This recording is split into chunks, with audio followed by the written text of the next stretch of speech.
Bonjour à toutes, bonjour à tous. Je suis donc ravi d'être avec vous aujourd'hui. Je suis Julien Georget chez Calimedia. Calimedia, c'est une agence experte en conception de solutions digital learning sur mesure et notamment sur la conception de parcours de formation complets et multimodaux. Je vais vous proposer de commencer ces 15 minutes que nous avons ensemble par une première petite question. Comme Philippe l'a dit à l'instant, je suis ingénieur pédagogique et si vous avez déjà eu l'occasion de travailler avec des ingénieurs pédagogiques, je crois que vous le savez, on adore se poser des questions. Peut-être une question fondamentale et qui concerne toutes les personnes dans cette pièce aujourd'hui, c'est de se redemander, au fait, pourquoi on forme? Alors, pas de faux suspense, surtout que certains de mes collègues qui sont passés précédemment y ont déjà répondu. Dans la formation professionnelle, si on forme, c'est évidemment pour développer des compétences, mais c'est aussi et surtout pour encourager ou renforcer des comportements professionnels, des changements de comportement. C'est pour donner les clés face aux collaborateurs, face aux évolutions de leur métier. En fait, si on résume, si on forme aujourd'hui, c'est pour que cela ait un réel impact professionnel. Prenons quelques petits exemples. Si je forme mes équipes à la cybersécurité, c'est pas pour en faire des spécialistes de la cybersécurité. C'est bien pour que mon organisation ait moins de chances d'être victime d'une fuite de données. Si je forme une équipe commerciale lors d'un lancement d'un nouveau produit aux caractéristiques d'un produit, c'est pas pour qu'ils récitent les caractéristiques le soir à leurs enfants, c'est bien pour qu'ils soient en mesure, sur le terrain, de parler de leurs produits, de convaincre les prospects, et moi, en tant qu'organisation, que j'atteigne mes objectifs. Du coup, si on synthétise un peu, quand on conçoit un parcours de formation, ce qu'on cherche, c'est qu'il soit tout d'abord suivi par la majeure partie des utilisateurs, évidemment, qu'il soit efficace, que je comprenne quelque chose, qu'il soit durable, que je retienne ce que j'ai compris sur la durée, et peut-être, le dernier axe, et peut-être le plus compliqué, que ma formation soit réellement un vecteur d'autonomisation pour les utilisateurs, que je me sente en mesure, sur mon poste de travail, réellement de mettre en application ce que j'ai appris, et que je le fasse, surtout. Alors, comment on fait ça? Je pense que dans la formation à distance, on peut partager un premier constat, c'est pas facile. On a essayé pas mal de recettes, certaines marchent moins bien, on se réinvente constamment. Je sais pas vous, mais moi, si je regarde une vidéo, toute bien conçue qu'elle soit, toute passionnante qu'elle soit, quelques jours après, il va me rester peut-être le thème, c'est à peu près tout. Si je suis un module de formation interactif, avec des modalités variées, des activités pédagogiques, c'est déjà un petit peu mieux. Je vais retenir le thème, je vais commencer à m'approprier le sujet, mais quand je serai de retour sur mon poste de travail, est-ce que je me sentirai vraiment prêt à changer ma façon de travailler? Est-ce que j'en ai vraiment l'envie et les compétences? C'est pas encore sûr non plus. Notre réponse chez Calimedia, c'est de revenir à certains fondamentaux et de se rappeler que la formation, c'est un processus. La formation, c'est pas un événement borné dans le temps, c'est pas un module de 15 minutes, c'est pas une classe virtuelle qui commence à 10 heures et qui finit à midi, c'est pas une formation présentielle de 2 jours, 3 jours, 4 jours. Non, la formation, c'est vraiment un parcours. En fait, la formation, c'est un voyage. Et chaque séquence, chaque modalité pédagogique, c'est une nouvelle étape de notre voyage. Et c'est ce que je vous propose de faire ensemble aujourd'hui, c'est de faire un de ces petits voyages en suivant l'exemple d'un projet sur lequel on a eu le plaisir de travailler avec la BPCE, alors qu'il me semble qu'une partie de l'équipe est dans l'assistance aujourd'hui. Bonjour. Donc la BPCE souhaitait et souhaite toujours mettre en place de nouvelles organisations de travail au sein de ses équipes, notamment, je pense qu'on en a tous entendu parler, le Lean Management. Et l'équipe avait déjà en amont identifié que ça allait nécessiter un accompagnement complet des équipes. On savait à l'avance que ça allait pas être quelque chose qu'on allait pouvoir résoudre en une journée. Et donc la BPCE y avait déjà réfléchi, puis on a continué la réflexion ensemble. Et ce que je vais vous présenter, c'est les différentes étapes de ce voyage, des séquences pédagogiques qui ont déjà été produites, d'autres qui peuvent être en projet, d'autres encore qui ont simplement été évoquées au fil de la vie, des échanges avec l'équipe BPCE. Alors la première étape, quand on conçoit un parcours de formation, c'est toujours la même, c'est de réussir à embarquer les utilisateurs. leur donner envie d'entrer dans le dispositif de formation.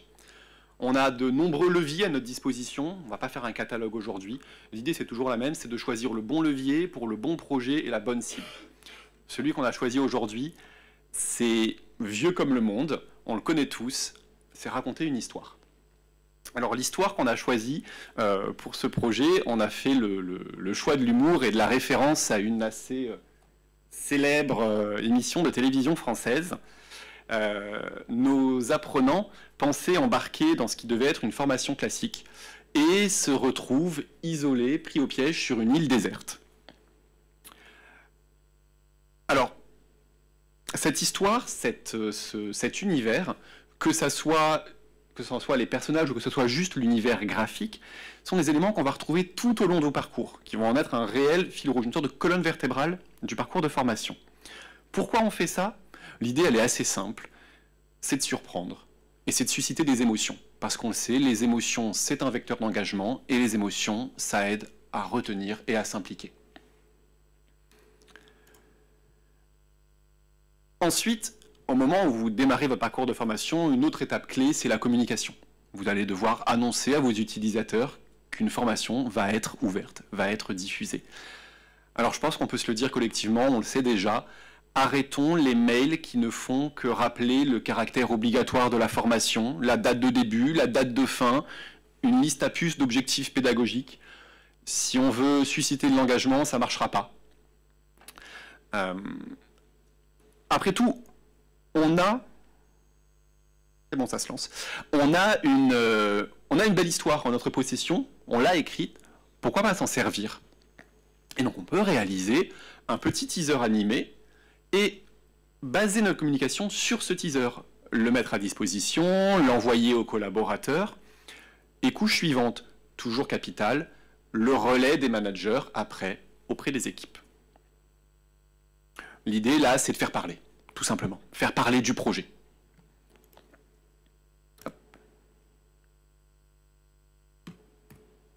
C'est bon. Deuxième étape, peut-être la plus lourde, la plus importante, mais au moins on y pense toujours à celle-là, c'est la construction initiale des connaissances et des compétences. Alors comment on pourrait faire sur un projet comme le Lean Management?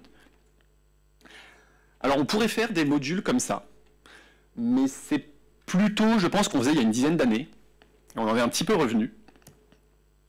Ce qu'on pourrait proposer sur un projet comme celui-ci, c'est de mettre à disposition de l'ensemble des collaborateurs une série d'épisodes, une série de petits modules de formation, comme ça l'utilisateur en maîtrise le rythme, des modules immersifs qui plongent l'utilisateur au cœur même de l'histoire que nous avons inventée. Et on le met face à son défi, il va falloir quitter l'île maintenant. Alors comment quitter l'île ? Les maîtres mots, c'est l'interactivité et l'expérimentation, puisqu'on est quand même dans un module de formation, en l'occurrence de sensibilisation aux méthodes de Lean Management. Donc notre idée, c'est de le faire découvrir le Lean lui-même, directement, sans même lui dire, en le faisant manipuler son environnement, en le faisant chercher des éléments. On va cliquer dans le décor, on va chercher, on va récolter, parce que connaître son environnement, c'est une étape clé du Lean Management. On va lui demander après d'expérimenter, de chercher des solutions, de construire des prototypes, de résoudre des problèmes, tout ça à travers une série d'activités pédagogiques. On comprend en expérimentant. Ça, c'était pour tout le monde. Pour les managers, il faut aller un petit peu plus loin, puisque ça va être après à eux de piloter la mise en œuvre opérationnelle de ce changement. Donc pour les managers, on proposait un accompagnement avec un formateur spécialisé en classe virtuelle. Donc ça, c'est quelque chose qui a été géré du côté de la BPCE. Et ça permet quand même d'approfondir. Et ça redonne une dimension directement humaine à la formation. Maintenant que nos managers ont eu cette formation, ma souris ne marche plus, on s'en sortira comme ça. Maintenant que les managers ont eu cette formation présentielle, on peut prévoir un retour vers les collaborateurs qui, eux, ont suivi le module. Qu'est-ce que vous avez compris? Qu'est-ce que vous avez appris? Et surtout, comment on va faire ensemble? Comment maintenant, en équipe, on va mettre ça en œuvre? Qu'est-ce que ça va changer pour vous? Qu'est-ce qui vous fait peur? Comment je peux vous aider? Cette étape-là, elle est clé aussi. Même dans la formation à distance, on a besoin de ce lien humain. Notre parcours pourrait s'arrêter ici. On a lancé, on a compris, on a débriefé, c'est bon, c'est fait. Mais ce qu'on disait tout à l'heure, c'est quand on fait ça, en général, 2 mois après, il ne se passe rien. Donc on propose de continuer, d'approfondir le parcours de formation en consolidant les connaissances. Petit problème. Hop. Voilà.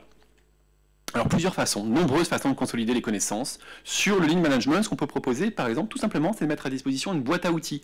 L'idée, c'est que tout le monde puisse retrouver très facilement l'ensemble des connaissances que l'on a découvertes dans le parcours de formation. Quand je dis boîte à outils, c'est pas juste un espace sur l'intranet où on range le fichier Excel qu'il faut remplir.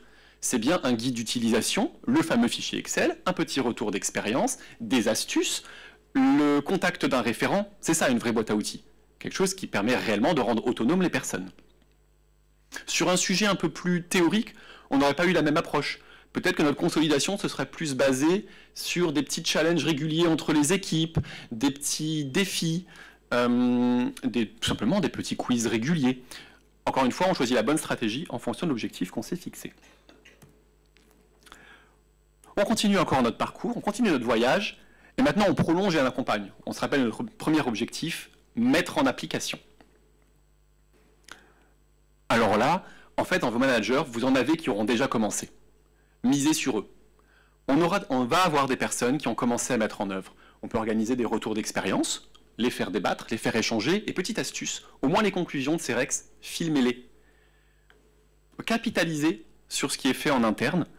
Votre organisation, elle apprend d'elle-même, il faut s'en servir et le mettre à disposition. Et comme ça, à travers ces premiers contenus, ces premiers retours d'expérience, on peut commencer à animer une communauté, à prolonger les échanges au sein, alors soit sur Teams, soit sur Slack, quel que soit l'outil que vous utilisez, mais de créer une communauté qui s'appuie sur l'histoire que l'on a vécue, ce que l'on a partagé, mais aussi ce que l'on est en train de mettre en œuvre. Donc, si on regarde, on arrive au bout de notre parcours, on a embarqué pour donner envie, on a construit les connaissances, on a consolidé, facilité l'accès, et on a prolongé, donné envie de mettre en œuvre. Nos aventuriers peuvent maintenant quitter leur île. Cette aventure, c'était un peu aussi la nôtre, à vrai dire, hein, pour arriver à cette histoire, arriver à cette structure. Et assez vite, c'est aussi devenu celle de l'équipe BPCE qui nous a rejoint très vite dans ce voyage.